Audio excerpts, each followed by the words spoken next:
Hello students, कैसे हैं आप लोग। स्वागत है आपका एजुकेशन एकेडमी में। मैं हूं अजहर और आज हम लेके आ गए हैं आपके 11th क्लास का लेक्चर नंबर 3। इसमें हम लोग आज डिस्कस करेंगे कुछ इंपॉर्टेंट फिजिकल क्वांटिटीज के डायमेंशंस के बारे में, क्योंकि पिछले लेक्चर में हम लोगों ने डिस्कस किया था कि डायमेंशन क्या होता है, डायमेंशनल फॉर्मूला क्या होता है। आज हम कुछ फिजिकल क्वांटिटीज, कुछ इंपॉर्टेंट फिजिकल क्वांटिटीज के डायमेंशंस के बारे में डिस्कस करेंगे और उस पे बेस्ड जो नीट और जेई में किस तरीके से क्वेश्चंस पूछे जाते हैं उसको हम यहाँ डिस्कस करने वाले हैं। कुछ प्रीवियस ईयर के क्वेश्चंस हम नीट और जेई के डिस्कस करेंगे। इससे आपको आइडिया लग जाएगा कि यहाँ से कैसे क्वेश्चंस पूछे जाते हैं। ठीक है, अगर ये क्वेश्चंस कर लेते हैं फिर आपके स्कूल एग्जाम बिल्कुल सिंपल हो जाएगा। स्कूल एग्जाम में आपसे इससे ज़्यादा टफ क्वेश्चंस नहीं पूछे जाएंगे, इसीलिए एकदम ध्यान से बने रहिए साथ में। और इससे पहले के वीडियोस जिन लोगों ने देख लिया है उनको तो आज कोई प्रॉब्लम नहीं होगी, लेकिन जिन्होंने इससे पहले के वीडियोस नहीं देखे हैं उनके लिए भी आज का लेक्चर बहुत ज़्यादा मुश्किल नहीं होने वाला है। ठीक है, तो आइए कुछ फिजिकल क्वांटिटीज देखें और उनके डायमेंशंस को देखें और उस पर बेस्ड कुछ क्वेश्चंस देखते हैं। ठीक है, तो हम यहाँ कुछ बिल्कुल फंडामेंटल से डिस्कस करने वाले हैं। जैसे हमारे पास 7 फंडामेंटल क्वांटिटीज हैं और उनके डायमेंशंस पता हैं। जैसे अगर हम मास के बारे में बात करें, मास, तो मास का डायमेंशन लिखते हैं हम सिंपल ऐसे m। ठीक है, लेंथ अगर हम बात करें तो लेंथ को हम लोग सिंपली लिखेंगे l, और टाइम को सिंपली हम लोग लिखेंगे कैपिटल T से। ऐसे ही हम करंट को लिखेंगे कैपिटल A से। और ऐसे ही और भी क्वांटिटीज हैं हमारे पास 7 फंडामेंटल क्वांटिटीज, उनका हम इस्तेमाल कर सकते हैं। लेकिन आगे हम जितना कुछ भी डिस्कस करेंगे फिलहाल इन 3-4 से हमारा काम चल जाएगा। एक चीज और लिख लेते हैं यहाँ पे, टेम्परेचर का। टेम्परेचर के लिए हम कई बार कैपिटल के इस्तेमाल कर लेते हैं, लेकिन मोस्ट ऑफ द केस में हम थीटा इस्तेमाल करते हैं। हम इस यहाँ पे थीटा और के कई जगह क्वेश्चंस में बोल देता है कि आप यहाँ के इस्तेमाल कीजिए, लेकिन जब तक नहीं बोला जाता है हम यहाँ थीटा इस्तेमाल करेंगे टेम्परेचर के लिए। ठीक है, तो कुछ बहुत बेसिक फिजिकल क्वांटिटीज के डायमेंशंस को देखेंगे। उसके बाद हम लोग चलेंगे कुछ एडवांस जो फिजिकल क्वांटिटीज हैं उनके बारे में। तो सबसे सिंपल अगर हम देखें, या तो आप देखें स्पीड और वेलोसिटी। स्पीड और वेलोसिटी का अगर डायमेंशन आपको पता करना है तो आपको पता है स्पीड या वेलोसिटी को हम कैसे लिख सकते हैं। स्पीड को हम लोग लिखते हैं कैसे, डिस्टेंस अपॉन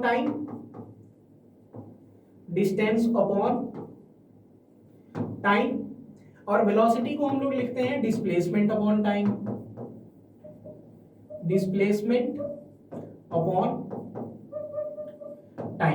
ठीक है, तो यहाँ डिस्टेंस अपॉन टाइम को हम कैसे लिख सकते हैं, डिस्टेंस मतलब लेंथ यहाँ होगा, लेंथ को हम सिंपली L लिख सकते हैं और टाइम को लिख सकते हैं कैपिटल T। तो इसका डायमेंशन कैसा हो जाएगा, इसको हम लोग लिख सकते हैं L, और T जब ऊपर जाएगा इसका पावर हो जाएगा -1, तो इसका हो जाएगा डायमेंशन LT पे -1।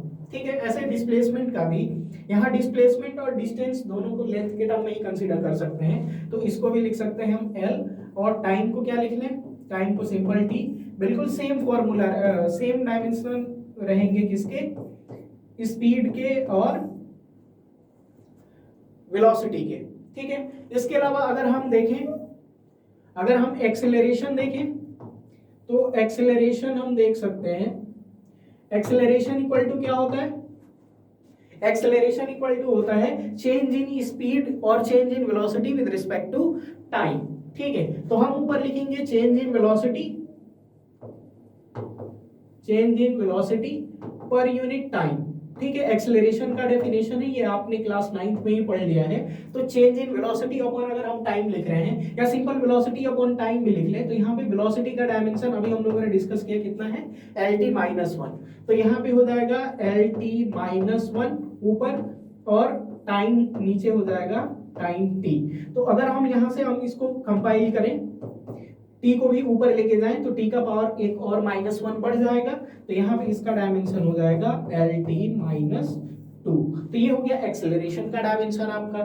ठीक है, ऐसे ही अगर हम यहाँ फोर्स के बारे में बात करें तो फोर्स इक्वल टू क्या होता है, हमने पढ़ा है फोर्स इक्वल टू होता है मास इनटू एक्सेलरेशन। ठीक है, एक्सेलरेशन को हम यहाँ ए लिख सकते हैं। तो फोर्स इक्वल टू होता है mass equal to mass into acceleration. तो मास का डायमेंशन हम कितना लिख लें, सिंपल m, सिंपल m इस्तेमाल कर सकते हैं हम यहाँ।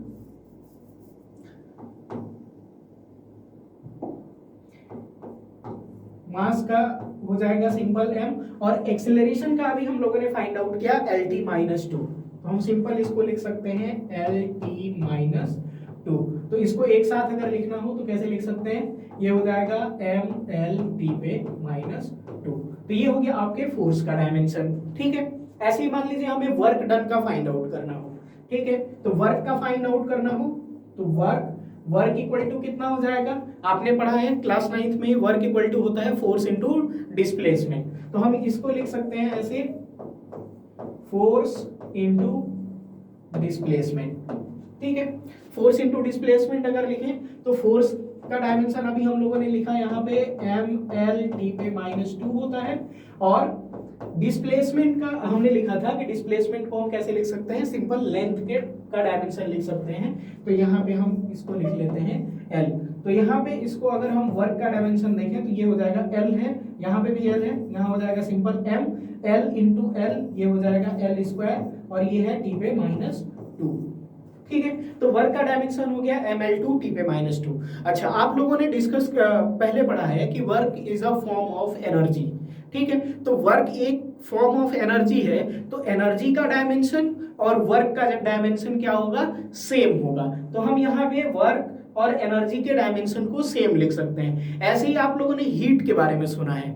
ठीक है, हीट भी क्या है, एक फॉर्म ऑफ एनर्जी है। ठीक, तो हीट भी एनर्जी है, वर्क भी एनर्जी है, और सिंपल अगर हम केवल एनर्जी के बारे में बात कर रहे हैं या फिर किसी भी तरह की एनर्जी के बारे में बात करें तो उसका डायमेंशन क्या होगा, ml2 t/-2 होगा। तो यहाँ पे अगर हम एनर्जी लिखें, एनर्जी और हीट, एनर्जी और हीट लिखें, इन दोनों का डायमेंशन क्या रहेगा, ml2 t/-2। ठीक है, चाहे किसी भी तरह का एनर्जी हो उसका डायमेंशन कितना रहेगा, ml2 t/-2। ठीक है,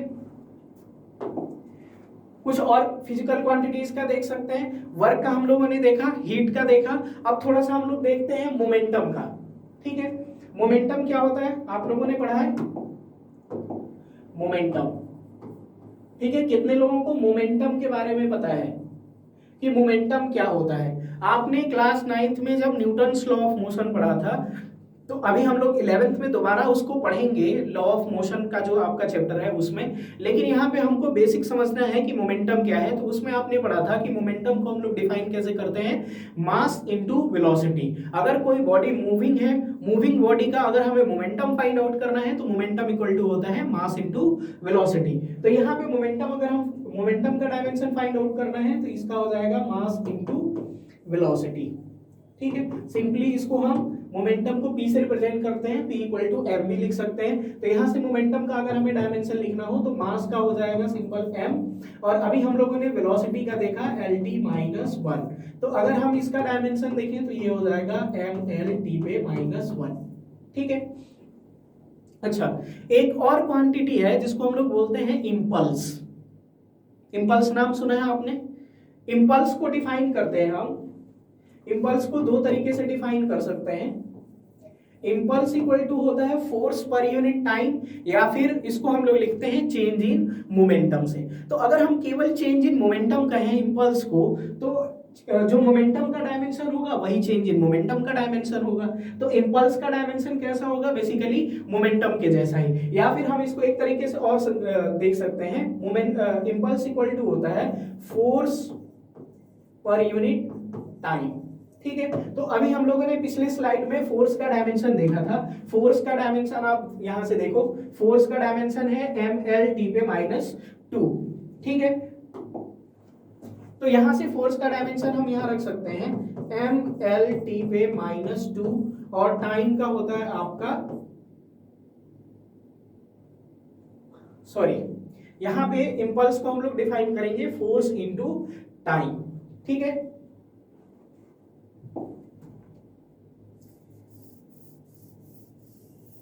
मोमेंटम को हम लोग इम्पल्स को डिफाइन करते हैं फोर्स इनटू टाइम से, ठीक है। तो यहाँ पे ये हो जाएगा फोर्स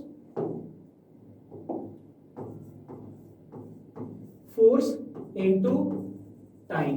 और अभी हमने देखा फोर्स का मोमेंटम डायमेंशन क्या होता है, एम एल टी पे -2, और इसमें टाइम से मल्टीप्लाई कर देंगे, ये हो जाएगा टी। टी लिख रहा है मतलब टी का पावर 1 है, यहाँ सिंपल हम देख सकते हैं। तो अगर हम यहाँ इम्पल्स का लिखें तो ये हो जाएगा एम एल, और टी पे -2 पावर यहाँ है, +1 यहाँ पे है, तो इसका हो जाएगा -1। तो हम यहाँ से देख सकते हैं कि मोमेंटम और इम्पल्स का, यहाँ मोमेंटम और इम्पल्स का दोनों का डायमेंशन क्या है, सेम है। ऐसे ही और आगे हम लोग देख सकते हैं, जैसे मोमेंटम देख लिया, इम्पल्स देख लिया, ऐसे ही आप ग्रेविटेशनल एक्सेलरेशन का देख सकते हैं। ग्रेविटेशनल एक्सेलरेशन का जब हम एक्सेलरेशन बात कर रहे हैं तो वो चाहे सिंपल एक्सेलरेशन हो या ग्रेविटेशनल एक्सेलरेशन हो, डायमेंशन क्या रहेगा, सेम रहेगा, ठीक है। एक और क्वांटिटी का देखते हैं, जैसे आप लोगों ने Newton's law, universal law of gravitation पढ़ा है।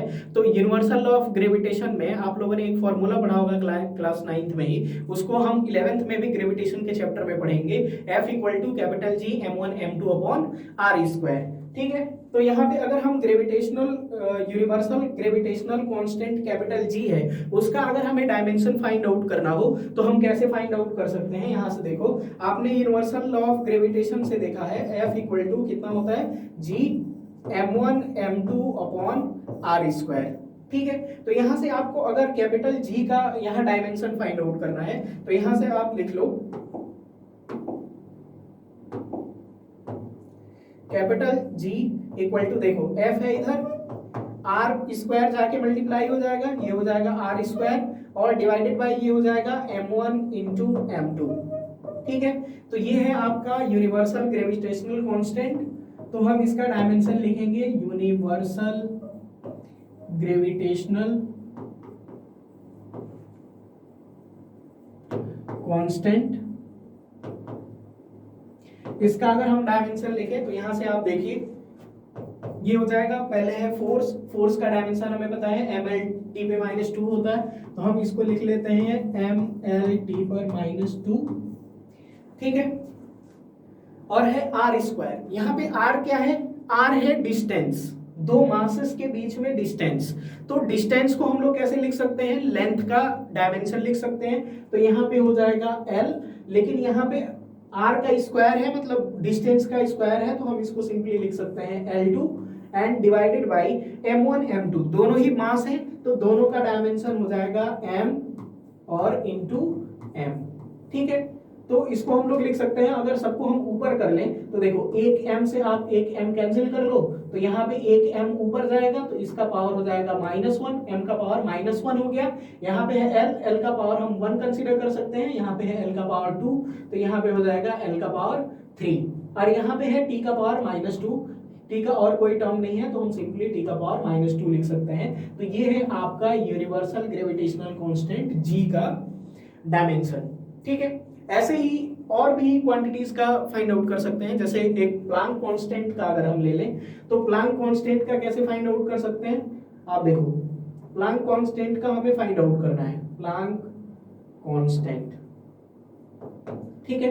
प्लांक कांस्टेंट का फाइंड आउट करना है तो आपने एक फॉर्मूला पढ़ा है E = h², ठीक है। E क्या है यहाँ पे, एनर्जी, h क्या है, प्लांक कांस्टेंट, और न्यू क्या है, फ्रीक्वेंसी, ठीक है। तो फ्रीक्वेंसी को हम लोग कैसे मेजर करते हैं, रोटेशन पर सेकेंड, ठीक है। तो फ्रीक्वेंसी की यूनिट हो जाती है पर सेकेंड, तो इसका डायमेंशन कितना हो जाएगा। सबसे पहले अगर हम फ्रीक्वेंसी का ही डायमेंशन ले लें तो फ्रीक्वेंसी का डायमेंशन होता है, मतलब वाइब्रेशन पर सेकेंड, साइकिल पर सेकेंड या रोटेशन पर सेकेंड, ऐसे हम लोग कह सकते हैं। तो फ्रीक्वेंसी का डायमेंशन हो जाता है t का पावर -1, ठीक है। और यहाँ पे E क्या है, E है एनर्जी, ठीक है। तो E का एनर्जी का डायमेंशन अभी हम लोगों ने देखा, एनर्जी का डायमेंशन होता है ml2 t पे -2, ठीक है। अभी यहाँ पे हम लोगों ने एनर्जी, हीट और वर्क का देखा, ये कितना होता है इसका डायमेंशन, ml2 t पे -2 इसका डायमेंशन होता है। तो हम यहाँ पे एनर्जी का डायमेंशन ml2 t पे -2 कर सकते हैं। तो यहाँ से हमको प्लांक कांस्टेंट का मिल जाएगा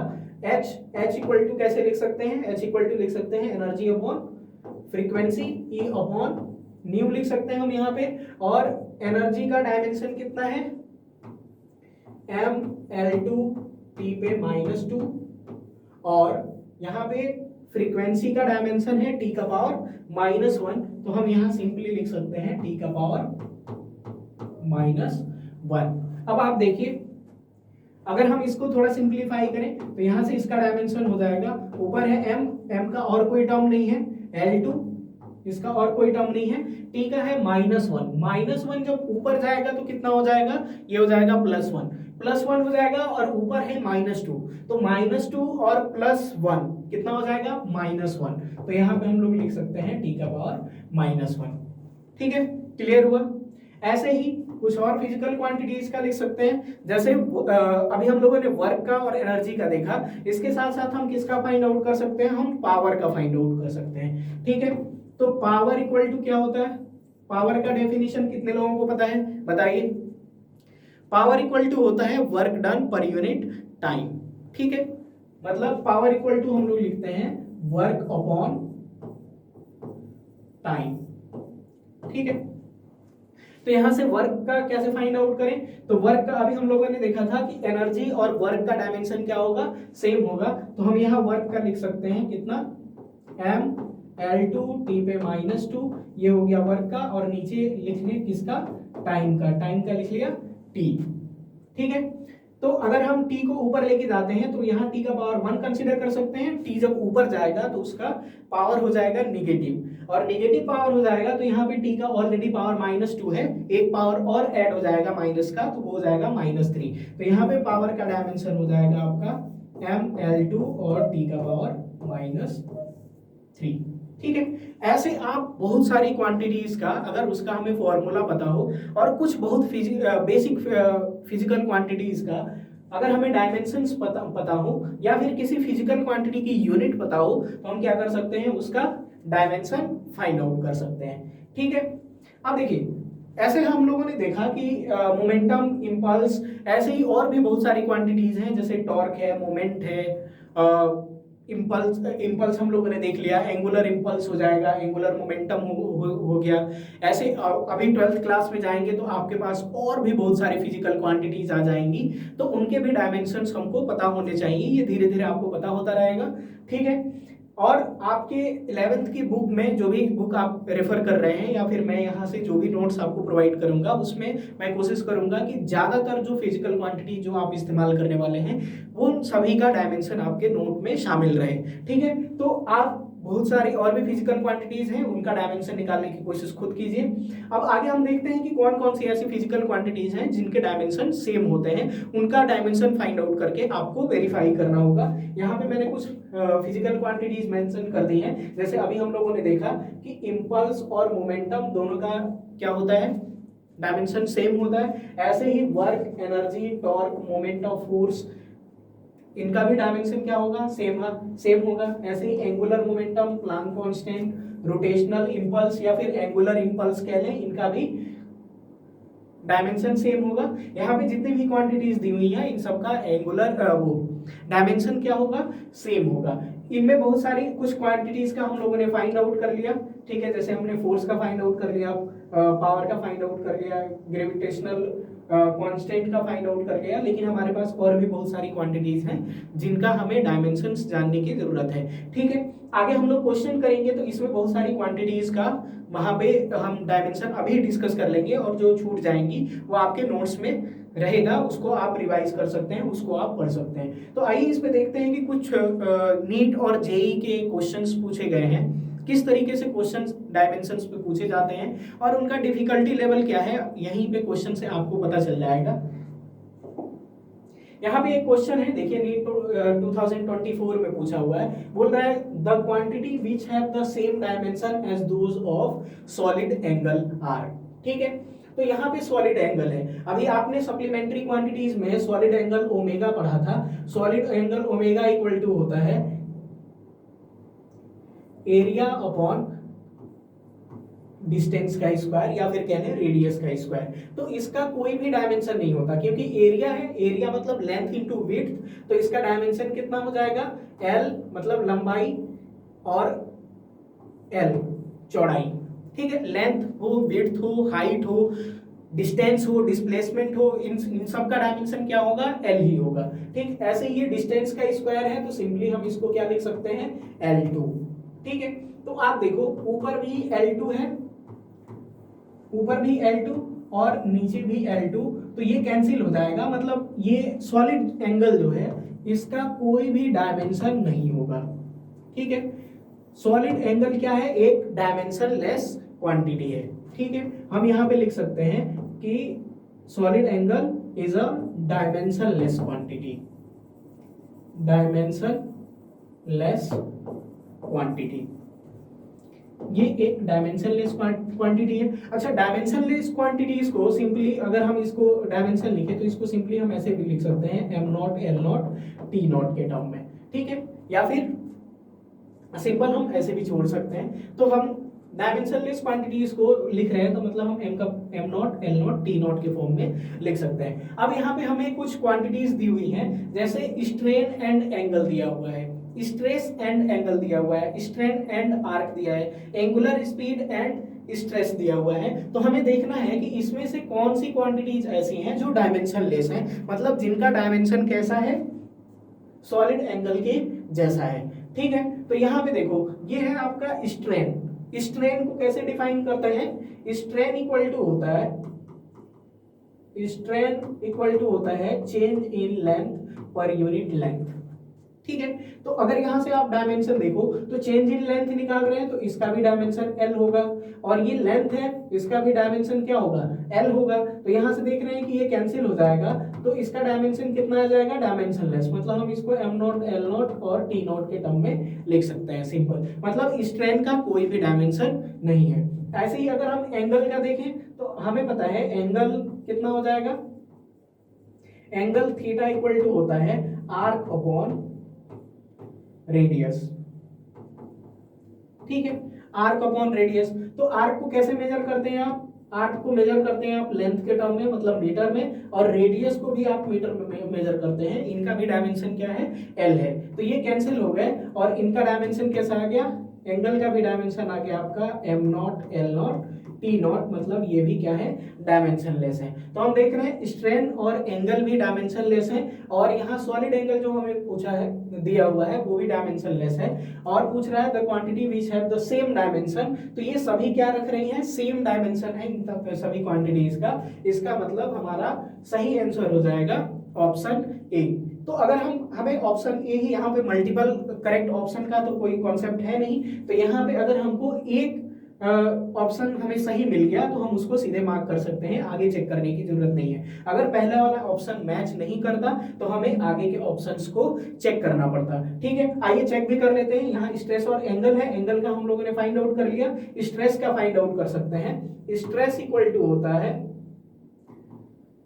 इंटरनल रेजिस्टिंग फोर्स पर यूनिट एरिया।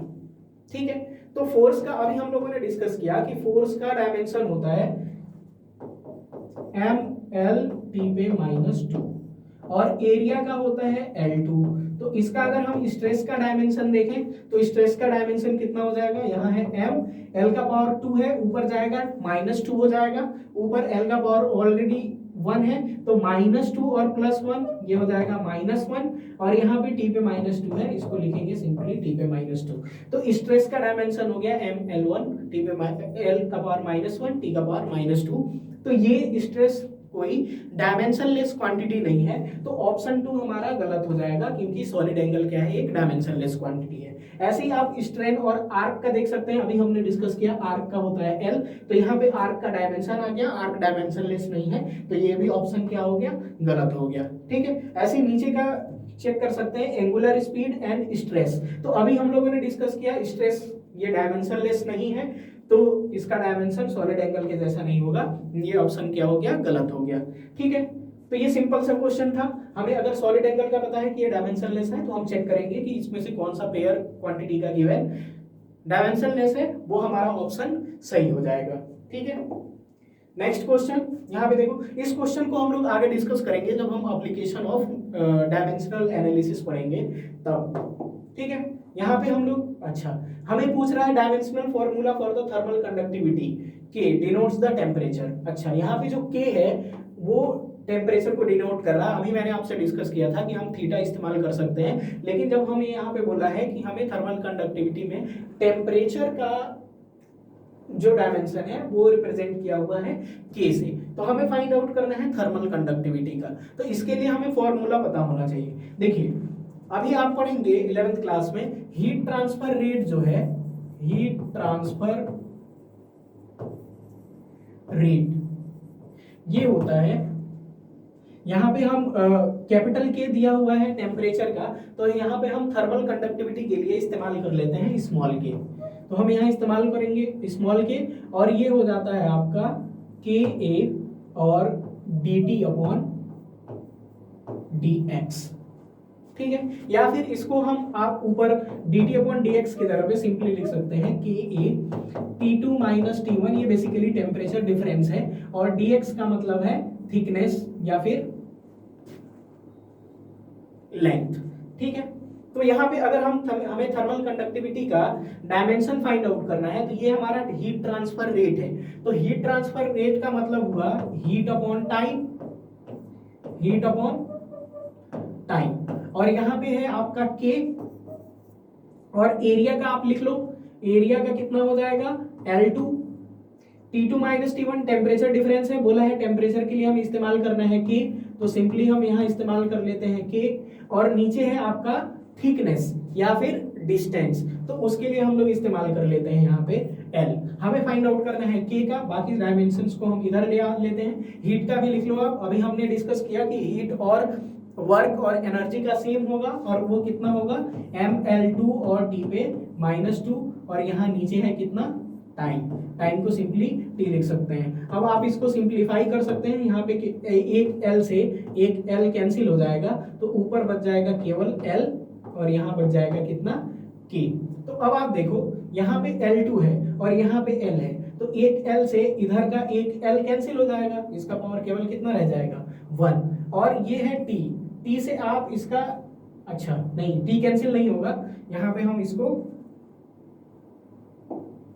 ऐसे ही रहने देते हैं, T रहने देते हैं, T ऊपर जाएगा, इसका पावर -1 हो जाएगा, ये T पे -2 हो जाएगा, तो इधर हो गया आपका, इधर बच गया आपका M, एक बच गया L, और यहाँ पे हो जाएगा T का पावर -2 है, ये T ऊपर जाएगा, तो इसका हो जाएगा T का पावर -3, और इधर थर्मल कंडक्टिविटी को हम K से लिख रहे हैं, और यहाँ पे बचा है क्या केवल कैपिटल K। तो यहाँ से अगर हम केवल K का डायमेंशन देखें तो ये K चला जाएगा नीचे, नीचे जाने का मतलब इसका पावर इधर 1 है, जब ये साइड इधर जाएगा तो नीचे जाएगा, और इसको फिर ऊपर ले आएंगे, इसका पावर -1 हो जाएगा, तो ये हो जाएगा आपका ML T पे -3, और K का पावर उधर जाके हो जाएगा -1। अब आप ऑप्शन चेक कर लीजिए, इसमें कौन सा ऑप्शन है, ML T का पावर -3 और K का पावर -1, ML T का पावर -3 और K का पावर -1, मतलब ऑप्शन डी हमारा सही हो गया। ठीक है, क्लियर हुआ, समझ में आया? ठीक है, ऐसे ही और भी क्वेश्चंस हैं। बोल रहा है amount of solar energy received on the earth surface per unit area per unit time is defined as the solar constant, then dimension of solar constant is. ठीक है, ये आपको सोलर कांस्टेंट फाइंड आउट करना है। ये IIT JEE mains का question है, ये 2020 का है, कोरोना की वजह से लेट हो गया था, इसलिए एग्जाम सितंबर में हुए थे। तो देखिए ये IIT JEE का मेंस का क्वेश्चन है, मैं यहाँ लिख दे रहा हूँ IIT JEE मेंस। ठीक है, ये मेंस का क्वेश्चन है, आपसे पूछ रहा है यहाँ पे सोलर कांस्टेंट का, और सोलर कांस्टेंट को डिफाइन किया है solar energy on earth surface per unit area per unit time is defined as solar constant. तो सबसे पहले हम यहाँ सोलर कांस्टेंट डिफाइन कर लेते हैं कि सोलर कांस्टेंट है क्या। ठीक है, हम यहाँ पे लिख लेते हैं सोलर कांस्टेंट। सोलर कांस्टेंट को कैसे डिफाइन किया है, सोलर एनर्जी पर unit area per unit time. तो ऊपर लिखेंगे सोलर एनर्जी पर यूनिट एरिया एंड पर यूनिट टाइम। ठीक है, तो इस डेफिनेशन से हमें ये सोलर एनर्जी का ये फॉर्मूला निकल के आ जा रहा है। ठीक है, सोलर एनर्जी है, अभी मैंने आपको बताया कि चाहे वो एनर्जी हो, वर्क हो, हीट हो या फिर किसी भी तरह की एनर्जी हो, एनर्जी का हम वो सेम फॉर्मूला ही इस्तेमाल करेंगे यहाँ पे। तो सोलर एनर्जी के लिए हम फॉर्मूला इस्तेमाल कर रहे हैं mL2T⁻², एंड एरिया का आप लिख लीजिए यहाँ पे, एरिया का हो जाएगा L2 एंड टाइम का हो गया T। ठीक है, तो यहां से हम सोलर कांस्टेंट का फाइंड आउट कर सकते हैं। आप देखो L2 से आप ये कैंसिल कर दो, L2 कैंसिल हो जाएगा, T ऊपर जाएगा, ये हो जाएगा -3, तो यहां से हमें डायमेंशन मिल जा रहा है m, और T का पावर ऊपर चला गया, ये हो गया T का पावर -3। अब आप इसमें मैच कर लो कि इसमें कौन सा डायमेंशन आपको मैच कर रहा है। तो ये है m और T पे -3। इसमें अगर हम इसको ऐसे भी लिख लें mL0 T पे -3, क्योंकि यहाँ पे L का कोई भी टर्म नहीं है तो कोई प्रॉब्लम नहीं है, क्योंकि मैंने अभी बोला था कि डायमेंशन लेस है तो m0 L0 T0 लिख सकते हैं। यहाँ पे L का टर्म नहीं है तो हम सिंपली L का टर्म अगर शामिल करना चाहें तो वहां पे L का पावर 0 लगा सकते हैं, मतलब L0 लिख सकते हैं। तो यहाँ पे आप देखो m1 L0 T पे -3, तो ये है m1 L0 T पे -3, तो ये हमारा ऑप्शन बी सही हो गया। ठीक है, ऐसे ही आपको आगे बहुत सारे क्वेश्चंस हैं, ये आपके होमवर्क के लिए रहेंगे। इसमें आप ये इन क्वेश्चंस को सॉल्व करना, उनके डायमेंशंस को फाइंड आउट करना। आगे कुछ मैचिंग टाइप के क्वेश्चंस भी हैं जो मैंने यहाँ स्लाइड में डाल दिए हैं, या आपको लेक्चर का आज का नोट्स डिस्क्रिप्शन में मिल जाएगा। ये सारी स्लाइड्स आपको डिस्क्रिप्शन में मिल जाएंगी और इसमें जो भी क्वेश्चन शामिल हैं वो भी। तो आप इसको प्रैक्टिस कीजिए, जो भी डाउट हो है उसे कॉमेंट बॉक्स में डालिए। नेक्स्ट वीडियो में, नेक्स्ट लेक्चर में हम उसको सॉल्व करने की कोशिश करेंगे। यहाँ पे देख लेते हैं कितने क्वेश्चंस हैं, अभी काफी क्वेश्चंस हैं, आप प्रैक्टिस कर सकते हैं इनको। इनमें जो भी क्वेश्चन ऐसा लग रहा है कि हम आपसे नहीं हो पाएगा, उन क्वेश्चंस को आप क्वेश्चन नंबर बता सकते हैं या क्वेश्चन का ये टाइप बता सकते हैं कि ये सर ये क्वेश्चन हमसे नहीं हो पाया है, तो मैं उस क्वेश्चंस को दोबारा यहाँ पे आके क्लास में सॉल्व आपके